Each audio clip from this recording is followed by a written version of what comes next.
యేసు ఎన్నడైనా శాంతిని కోల్పోవడం చూసామా? లేదు. ఎల్లప్పుడూ నిందించబడేవాడు, ప్రజలకు జవాబు కూడా ఇచ్చేవాడు కాడు. మీరేమనుకున్నా సరే.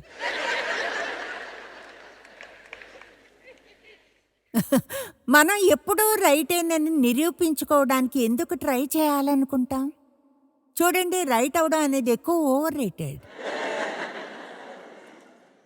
దేవుని బలమైన హస్తం క్రింద ఉండేంతగా ఆయన్ని నమ్ముదాము.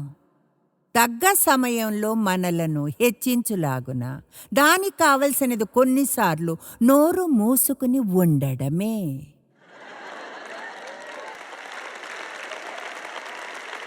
ఓ, కానీ అది చాలా కష్టమే. ఎవరైనా దేని గురించైనా నిందిస్తే లేదా మిమ్మల్ని ఏమైనా అంటే మీకు నచ్చదు. మనల్ని మనం రక్షించుకోవాలి.